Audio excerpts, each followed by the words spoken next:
they say.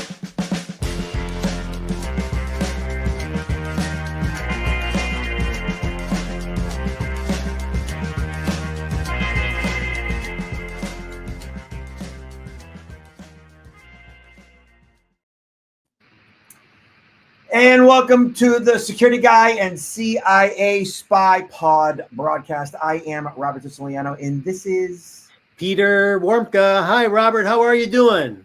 Hey, buddy. I'm doing all right. Hey, I got a question for you. Does my voice and everything sound good to you? Like any static or anything? There's like a little bit of background noise. I don't really want to call it like when you put on, maybe if you want to. If you're on the airplane and you don't want to hear anything, and you put this background noise in it, that's kind of like low hum, like a low hum, like a white noise. Yeah. All right. And if anybody out there in the podcast broadcast sphere hears any crackling or anything that you don't like, just let us know in the comment section. We appreciate that. Mm-hmm. All right, y'all. So listen, what's going on in the world today is that chaos and disruption and confusion and murders and all kinds of stuff that makes us all upset on a regular basis, right?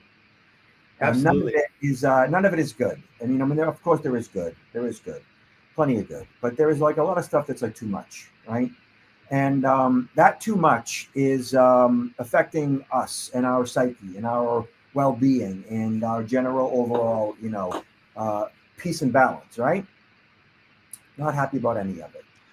That said, New York put together the Safe Kids Act to restrict addictive social media and to protect kids online, right? And if you've been paying any attention in the past, 10 years, kids are just like all bringing their phones to school. Kids' phones 24 hours a day, and it's causing problems. And the studies are now coming out that say, yeah, this isn't good for the kids, and yeah, we're going to restrict phones in schools, and it's about time that they did that. And we are way overdue in regards to restricting kids' access to social media as much as they have. I didn't give my kids their phones until they were 14 for obvious reasons. And when they finally got them, I started to see changes in their behavior, more with one kid than the other.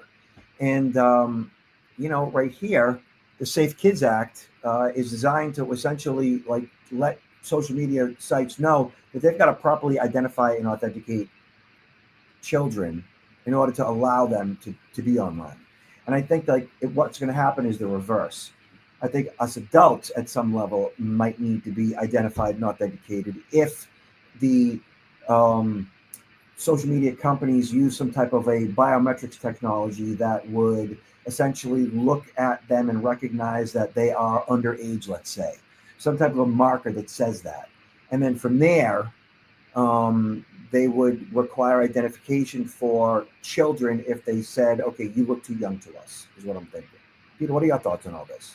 I agree, but I think a big problem, it's not so much the concern. Well, the concern is there for the younger adult, for the youngsters, but the problem are the adults. Really, when it comes to a lot of this too, when it takes the parents also to participate in this type of program for it to be successful, and that the parents just say, well, I don't agree with this. I'll let my kid, have the free use of the cell phone. It's only going to have half the effectiveness that it maybe really should, just because the parents are going to allow their kids to have unrestricted access. Yeah, be able to bypass some of these controls. Yeah, not good. The article talks about how children and teenagers are struggling. This is a press release with high rates of anxiety and depression because of addictive features on social media platforms. That's the reality of it. And when you see, suicides rates skyrocketing, and parents throw their hands up in the air saying that my kid knows more about technology than I do, there's a serious disconnect going on here. And I see it with parents struggling with their kids all the time, and I get a message from a friend who says, "Hey, what software should I install on my 10-year-old's iPad to monitor what they do and restrict their access?" And my response to that parent is, "What is your 10-year-old doing with an iPad? Who gave it to him?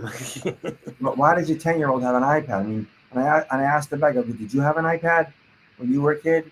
Well, the technology's so great and they love it. And it's like, well, yeah, but it's messing with them in ways in which that we're not really grasping. It's just too much. It's a babysitter to a lot of parents, and that's what it is.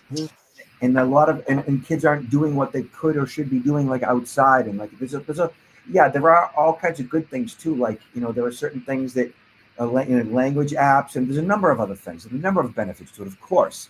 But they're on devices enough during the day at school, I think, and give them maybe like an hour at night, if that, but in your presence, and be done with it.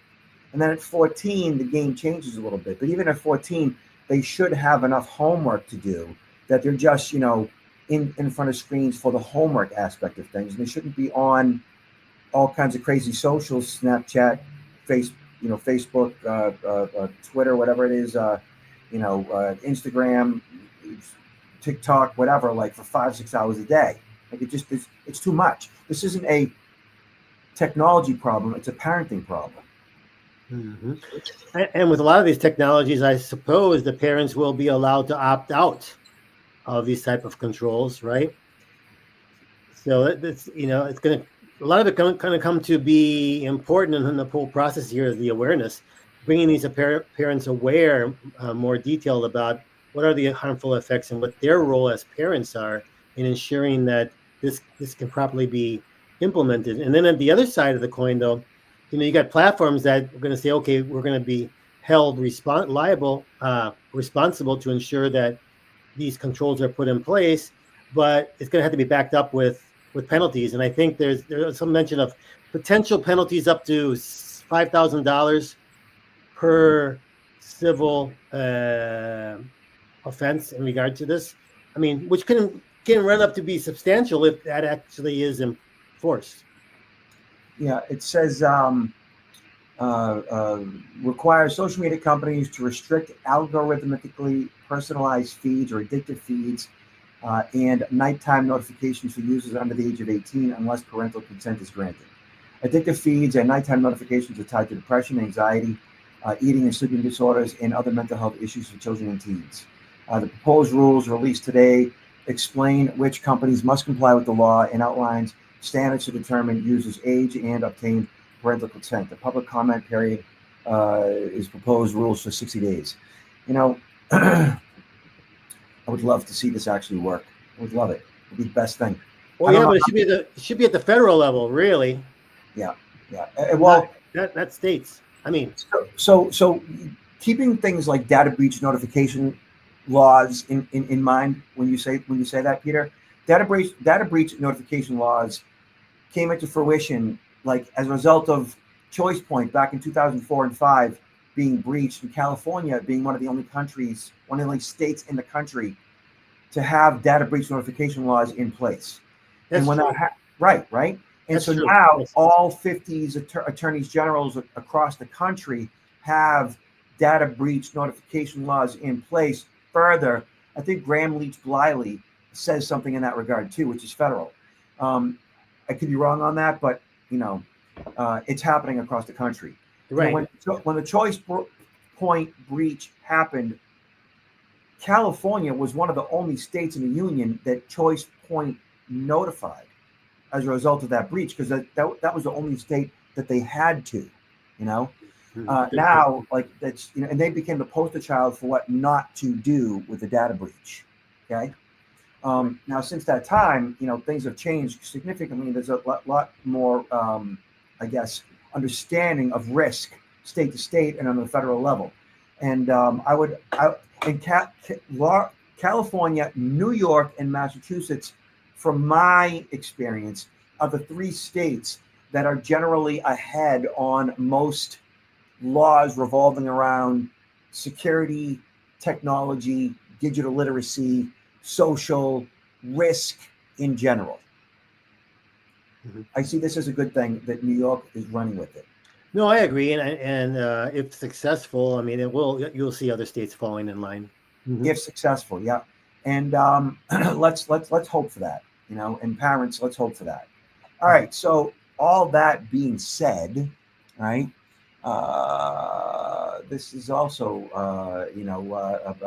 social media reduced two horrific killings to cheap snuff films via the New York Times. First, it was the nightmarish stabbing of Irina Zarutska, a 23-year-old Ukrainian refugee on the train in, I believe it was North Carolina. Yes. And then Charlie Kirk's assassination shooting with his, neck exploding and blood just gushing out. I mean, it was awful. And when that happened, we all got access to that video pretty quickly. Frankly, I sought it out, and I got a message from my daughter, who's 16, not too long afterwards, which was to me a little shocking because, I remember being a kid, and the only access that I remember having to that violent of content started with the JFK shooting in Dallas, and we saw that grainy footage. But even that footage, I personally don't recall there being blood. I just recall the physical action of him getting shot and his body being hit by it, and his physical reaction to it, and his wife climbing on the back. And that's how I remember it. And I've probably seen it, I'm guessing 20, 30 times. Easy. And then later on in the mid to late 90s with VHS, even earlier than that, the film Faces of Death. And then a lot of footage like that with access to the internet via dial-up in the mid-90s. But as a child under the age of 18, never really saw anything like that. My daughter calling me with that, hey, I saw this, and her reaction to it, for me, was a bit overwhelming. Well, it can be traumatic actually seeing those videos, that level of detail. That can stay with you forever, really. And think of a kid that sees something like that, especially. Yeah. The columnist in the Times says, the nescient stages of social. She was an optimist about unfiltered imagery. She said, as others did, that unfiltered images from the news events might make people more empathetic towards victims of natural disasters, repression, or systemic violence. She also hoped that raw reality from conflict zones would challenge the sanitized cinematic version of war that too many people held, or might force them to care about conflicts that were otherwise happy to ignore. But that's not what happened. Today, there are far more cameras than ever. We're drowning in videos documenting the last breaths of victims after victim. But instead of making us almost sensitive to the horrors of our fellow humans' experiences, instead, functioning as a tools of understanding, graphic images turn into something closer to viral snuff films, and they are endlessly replayed, reducing tragedy to voyeuristic content, and they dehumanize, and not just the victim, but all of us. It's sort of, there's a two-pronged thing here.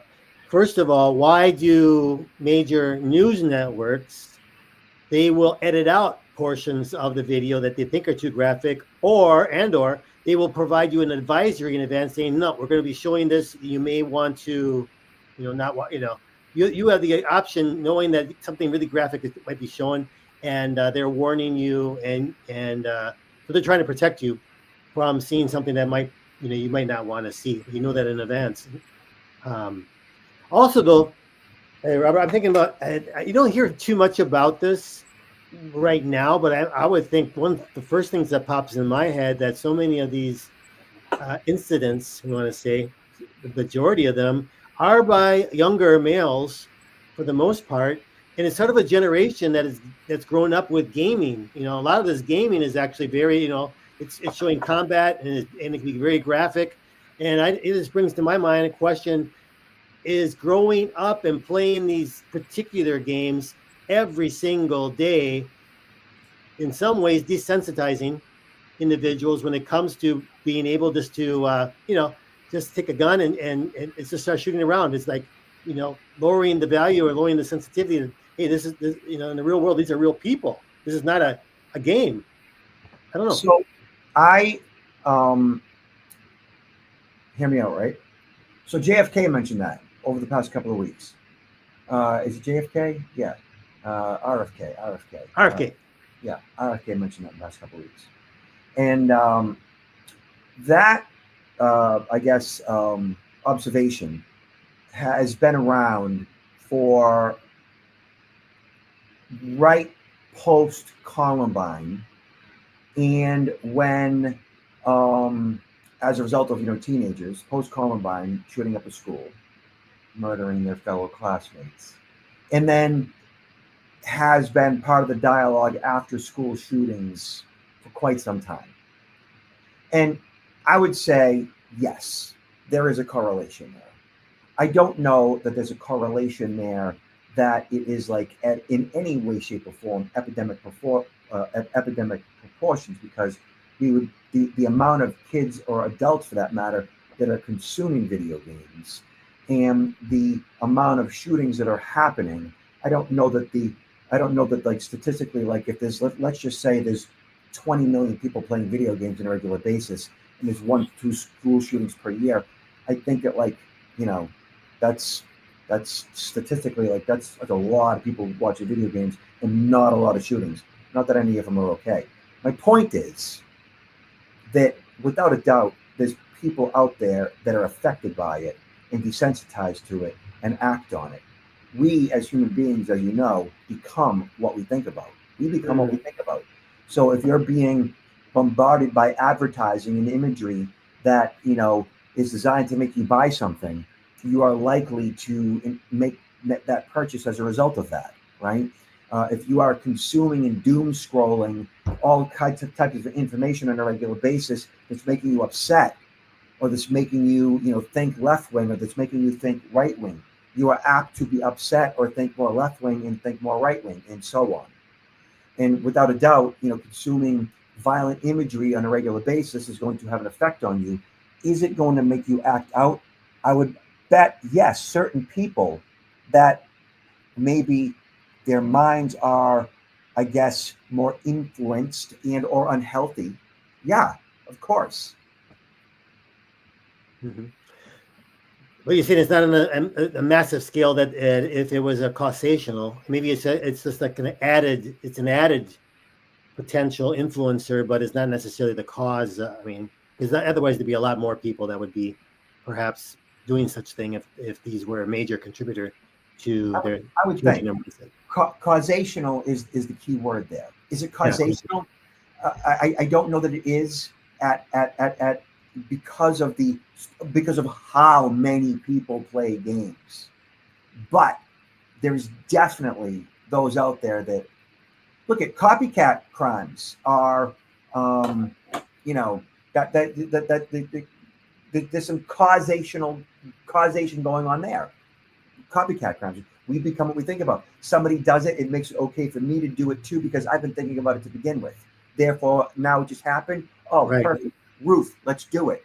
That's right. That's 3 in the past couple of weeks right now. 3 shootings from roofs in the past couple of weeks. Is it 2 or 3? 2. Yeah. Oh, we had the shooting just happened yesterday, right? Yeah, that's 2 in the past week. Writing on the bullets, the whole thing, right? Mm-hmm. So, it's no doubt that this problem is getting more serious. If we look at what's happened over the last year, right? It's definitely we're on the upward trend here, and with unfortunately, I don't see much hope in sight that this is going to get significantly better. You know what I'd like to see? I would like to see the current administration lower the temperature a little bit. Yeah. Call for calm. Call for a little lowering of the anger that's going on. But I don't see that happening, because I don't really think that the administration cares that much in that regard. I don't know. Yeah, we haven't seen. This has been going on for some time, with having a lot of the heat being turned up more than actually being turned down. Unfortunately, it's kind of a continual. So I think like if anybody who's paying any attention, like if you want the temperature to go down, then like maybe like in your own life, like just talk to the people you know, and in that regard to kind of bring it down a little bit. Yeah. And speaking of high temperatures, how many masked men does it take to rob a jewelry store? 15 apparently. And this happened in not New York, California, and this is the second. Hold on. Oh.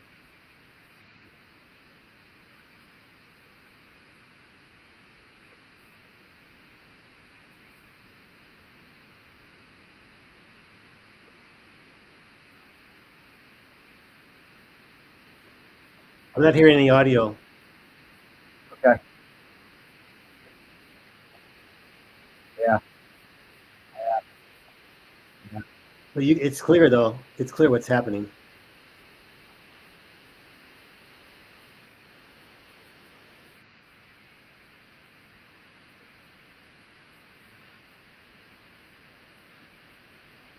So it's basically a team of 15 people that arrived with, I mean, they have a number of cars that were staged there, and then one of the main vehicles backing in to the storefront, and then running in and basically just starting to smash and grab, and even throwing the owner of the car on the floor. And I guess he suffered a stroke as a result of this incident.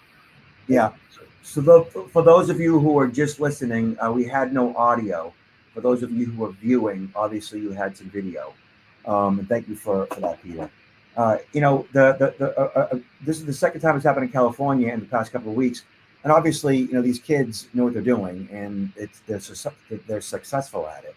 And the stores who are affected by it, they're only now beginning to put technology in place to I guess mitigate the risk. The second one that I saw this week, the storefront was such that that they didn't break in with their vehicles. They actually ran in through. And when they came in and the door closed behind them, it locked. And yeah, it locked and it wouldn't let them out. And when they were smashing and grabbing through the jewelry cases, they had glass that didn't just shatter. It had like a form of film on the inside of it. And so as they were puncturing the glass, it wasn't just shattering so they could reach their hand in and grab all kinds of stuff. It made it hard for them to get their hand in and get their hand out. And when it came time for them to leave, without getting as much jewelry as they would have otherwise, the door was locked, and you actually saw bullets shattering the glass. They were shooting through the glass. Oh, the door or the windows. Yeah. So like, I mean, none of it is any good, obviously, but there's technology in place that assists in reducing risk to a higher degree. And I think, and this particular, I guess, strip mall, they had a technology running that had a drone, that when the alarms went off, the drone kicked in, and the drone was filming the break-in. It filmed all the cars, it filmed the break-in, and it filmed where the cars went. So that drone, I think you're going to see in a lot more places going forward. I think Amazon actually sells that technology too. So that's actually a good thing. And I think that the more retail environments adopt that form of technology, the less likely this particular crime is going to be. But also, another question is what are the penalties? I mean, these individuals, is it worth getting caught anyway? I mean, how are they going to be prosecuted? Is there jail time? How long is that? How many months of jail time? Yeah. If you don't have if you don't have the penalties in place that are significant. I don't know where California's at in that regard. I do think that they have changed things a little bit. I do think that there needs to be much stiffer penalties, because these are violent crimes. And it's not about what they steal. It's more so. It's not about the dollar amount. It should be about the violent aspect of it. Right. And when you have organized mobs with a penchant for violence going in with bats and crowbars, and they're assaulting people and they're breaking glass. I mean, I just think the breaking the glass by itself is considered a violent act. The smashing of the glass with the vehicle is considered, of course, a violent act. And that by itself, it should not be about the dollar amount. It should be about the violent act, and whether they put their hands on somebody or not. I think preface that with the violent act of breaking in to begin with, and how they go about it should be the highest penalties of the law. Mm-hmm. And then there's also, I mean, one thing is stealing everything, and they still got to find somebody to basically, you want to call like resell it, someone that's going to buy the stuff off of them, and have their network of how they sell these high, very expensive items that probably are not that hard to trace back to the fact that this item that you find for sale, it was actually a piece that was stolen from this jewelry store. I don't know. Yeah. So Peter, where can people find you? Where they can find me on the website, counterintelligence-institute.com, but more easily on LinkedIn. Peter Warmka on LinkedIn has everything that I'm doing, upcoming conferences that I'm speaking at, events that I've been to, videos that I upload. Probably the easiest place to find me. Okay. Yourself, Robert. Yeah, I am at protectnowllc.com. And my September has been nuts. I was on the road for 5 days this week. October's coming up, which is going to be pretty busy, but I still have holes in my calendar for the rest of the fall. And there are some availabilities come this winter. So, y'all check in. Peter, famous last words? Hey, take care of each other, yourself and each other, because so many things are out there that are happening, and so many people really need help, right? And without other people to lend a hand, to be all by yourself and not have any sort of compassion from fellow humans can be quite lonely, quite desperate. Yes, compassion is good. Empathy, sympathy is good. Talk to you later, brother. Peace out. Take care.